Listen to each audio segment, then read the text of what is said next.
तेलंगाना में jubilee hills MLA मंगती Gopinath की मौत के बाद ज़िमनी इंतखाब हुआ, जिसमें आजहानी एमएलए की बेवा मंगती सुनीता ने बी के टिकट पर मुकाबला किया और उनका कांग्रेस उम्मीदवार नवीन यादव से सख्त मुकाबला था, जिसमें दोनों ने अपनी पूरी ताकत का मुजाहरा किया और जीत की दौड़ में हिस्सा लिया।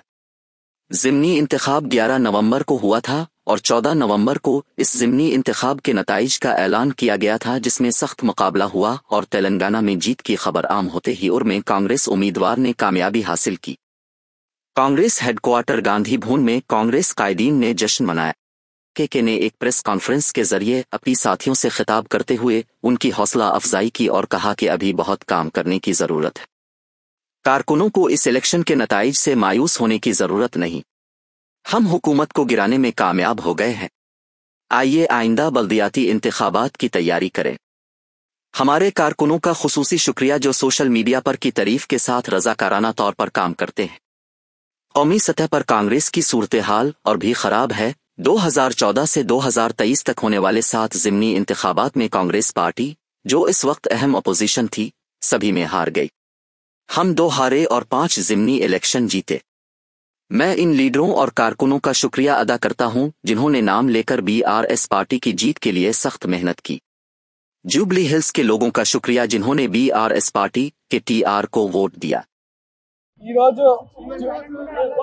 Jubilee hills by election results సందర్భంగా మా జూబ్లీ హిల్స్ ప్రాంత ప్రజలందరూ కూడా దాదాపు 25,000 మెజారిటీతో నన్ను ఆశీర్వదించినందుకు నా ప్రాంత ప్రజలందరూ కూడా ప్రాధాన్య నమస్కారాలు తెలియజేస్తూ ధన్యవాదాలు తెలియజేస్తూ ఏదైతే నమ్మకం నా మీద పెట్టుకొని మా పిల్లోడు, మా బస్తీ పిల్లోడు, మా కొడుకు, మా తమ్ముడు మాకు అండగా ఉంటాడు, మా కష్టాల్లో నిలబడతాడు, మా సమస్యలు పరిష్కరిస్తాడని ఎంతో నమ్మకంతో నాకు ఈ అవకాశం కల్పించారు. వారి సేవ చేసుకోవడానికి ఈ అవకాశం కల్పించినందుకు వారందరికీ కూడా ధన్యవాదాలు తెలియజేస్తూ, అదేవిధంగా కాంగ్రెస్ అధిష్టానం సోనియా మేడం గారు, రాహుల్ గాంధీ గారు, మల్లికార్జున్ ఖార్గే గారు, కేసీ వేణుగోపాల్ గారు, అలానే మా ముఖ్యమంత్రి గారు, మా ప్రియతమ నాయకులు మా అన్న రేవంత్ అన్న గారికి, మా అధ్యక్షులు పిసిసి అధ్యక్షులు మహేష్ కుమార్ గౌడ్ గారికి, ఇన్ఛార్జ్ మేడం నటరాజన్ గారికి, విశ్వనాథం గారికి అండ్ ఎంటైర్ క్యాబినెట్ మంత్రులందరికీ అండ్ మా ఎమ్మెల్యేలకి, చైర్మన్స్కి, మా పార్టీ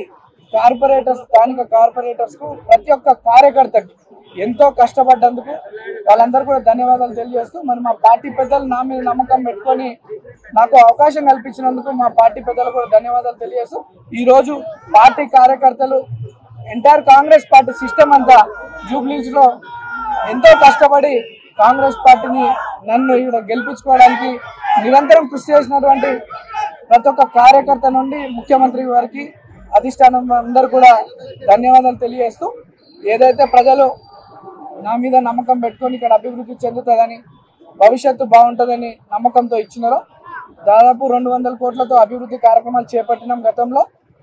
ఇప్పుడు ఈ యొక్క ఇంత మంచి ఆశీర్వదించారు పెద్దలు ముఖ్యమంత్రి గారి దృష్టికి మా ప్రాంత సమస్యలన్నీ కూడా తీసుకెళ్లి అన్నీ కూడా శాశ్వత పరిష్కారం చేయడానికి నిరంతరం కృషి చేస్తా.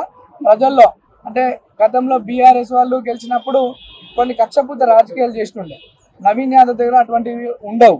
నవీన్ యాదవ్ ఈ రోజు వరకే మీరు మేము ఇప్పటి నుండి మనమంతా ఒకటే, అందరం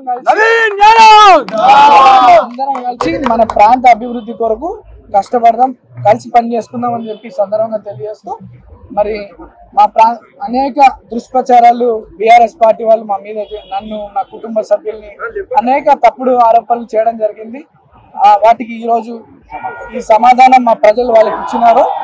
ప్రజలందరూ కూడా మరోసారి ధన్యవాదాలు తెలియజేస్తూ, అందరికీ కష్టంలో తమ్ముడుగా కొడుకుగా ఉంటానని చెప్పి తెలియజేస్తూ, డెఫినెట్లీ మా ప్రాంతంలో అన్ని స్కూల్స్, గవర్నమెంట్ స్కూల్స్ని అన్ని కూడా రెనోవేషన్ చేయించి మంచి క్వాలిటీ ఎడ్యుకేషన్తో పాటు వాళ్ళ ఫెసిలిటీస్ అందిస్తూ ఆరోగ్య పరిస్థితులు కూడా బాగుండేలా మా జూబ్లీస్ ఒక ఆరోగ్యవంత నియోజకవర్గంలో, ఒక విద్యకు సంబంధించినటువంటి నియోజకవర్గంలో కష్టపడి పనిచేస్తామని తెలియజేస్తాం. బీఆర్ఎస్ పార్టీకి మరి ఓటేసిన జూబ్లీహిల్స్ ప్రజలకి మరి చివరి ఓటింగ్ శాతం ఇంకెంత తెలియదు, బట్ చాలా గణనీయంగా గౌరవప్రదంగా మా పార్టీకి కూడా ఓట్లు వచ్చినాయి. మరి మాకు ఓటేసిన జూబ్లీహిల్స్ ప్రజలందరికీ కూడా పేరు పేరున వారికి కూడా కృతజ్ఞతలు. సరే, సహజంగానే ఒక రాజకీయ పార్టీగా ఎన్నికల్లో దిగినప్పుడు గెలుస్తామనుకొని దిగుతాం, గెలుస్తామనుకొని కొట్లాడతాం, గెలవాలని కొట్లాడతాం, అట్లనే కొట్లాడినాం. గత 2 ఏళ్లుగా బీఆర్ఎస్ పార్టీ ప్రధాన ప్రతిపక్ష పార్టీగా తన పాత్రను అద్భుతంగా పోషించింది. ప్రజా సమస్యలను మరి కేంద్రంగా చేసుకొని ప్రజల వాదనను, ప్రజల వేదనను ఇవాళ ప్రభుత్వం ముందు పెట్టడంలో, అది శాసనసభలో అయితేనేమి, ప్రజాక్షేత్రంలో అయితేనేమి, సోషల్ మీడియాలో అయితేనేమి చాలా బలంగా బీఆర్ఎస్ పనిచేస్తున్నది.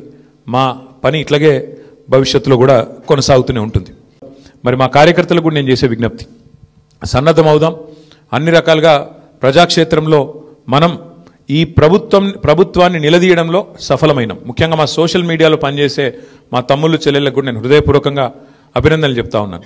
సోషల్ మీడియాలో మీరు చేస్తున్న పని, మీకెవరికి నేనేమి పార్టీ తరపున జీతం ఇవ్వడం లేదు, మీకెవరికి నేను ఇచ్చేదేమీ లేదు.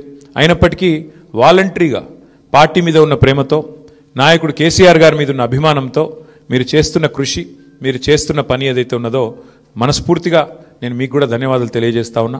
అట్లాగే మా పార్టీ కార్యకర్తలకు, మరి మా గులాబీ కుటుంబ సభ్యులందరికీ నేను చేసే ప్రార్థన, దీంతో మనం నిరాశపడవలసిన అవసరం లేదు, బాధపడవలసిన అవసరం లేదు. తప్పకుండా ముందుకు పోదాం. అట్లా అనుకుంటే ఇవాళ జాతీయ స్థాయిలో కూడా మీరు చూసినట్టయితే మరి కాంగ్రెస్ పార్టీ బీహార్లో తన ఉనికిని కోల్పోయే పరిస్థితి ఉన్నది. కాబట్టి ఇవన్నీ సహజం, గెలుపులు ఓటములు సహజం. దీన్ని ఏదో పెద్ద సెట్ బ్యాక్ లాగా చూసుకోవాల్సిన అవసరం లేదు. తప్పకుండా మరింత బలంగా వద్దాం, ముందుకొద్దాం. ఒక రబ్బర్ బంతిని గోడకేసి కొడితే ఎట్లయితే తిరిగి బలంగా వెనకకొస్తుందో అట్లా మనం కూడా తప్పకుండా తిరిగి వెనక్కొద్దాం. పెద్దలు కేసీఆర్ గారు తిరిగి రాష్ట్రానికి ముఖ్యమంత్రిగా మళ్ళీ బాధ్యతలు చేపట్టేదాకా ఎవరి శక్తి మేరకు వారు శక్తి వంచన లేకుండా కష్టపడదామని చెప్పి మా నాయకులు, కార్యకర్తలకు మరొకసారి ధన్యవాదాలు తెలియజేస్తూ, 2014 నుంచి 2023 మధ్యన కూడా చాలా ఉప ఎన్నికలు మన రాష్ట్రంలో జరిగినాయి. దాదాపు 7 ఉప ఎన్నికలు జరిగినాయి.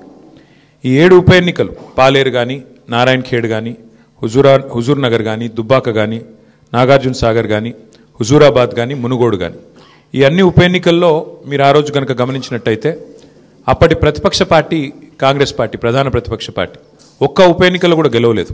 7 ఉప ఎన్నికల్లో మేము దాదాపు అన్ని గెలిచాం, దాదాపు 5 గెలిచాం, ఒక 2 ఓడిపోయాం అంతే తప్ప. మరి ప్రతిపక్షంలో ఉన్న కాంగ్రెస్ పార్టీ ఆనాడు ఒక్క ఉప ఎన్నికల్లో గెలవకపోయినా చివరికి మళ్ళీ 2023 సార్వత్రిక ఎన్నికల్లో వారు విజయం సాధించారు, గవర్నమెంట్ కూడా ఫామ్ చేశారు. అట్లాగే మధ్యలో జిహెచ్ఎంసీ ఎన్నికలు వస్తే కూడా, గ్రేటర్ హైదరాబాద్ కార్పొరేషన్ ఎన్నికల్లో కూడా మరి ప్రతిపక్షంలో ఉన్న కాంగ్రెస్ పార్టీకి ఆనాడు కేవలం 1-2 కార్పొరేటర్ సీట్లు వచ్చిన విషయం కూడా ఒక్కసారి గమనంలోకి తీసుకోవాలని చెప్పి కూడా నేను కోరుతా ఉన్నాను.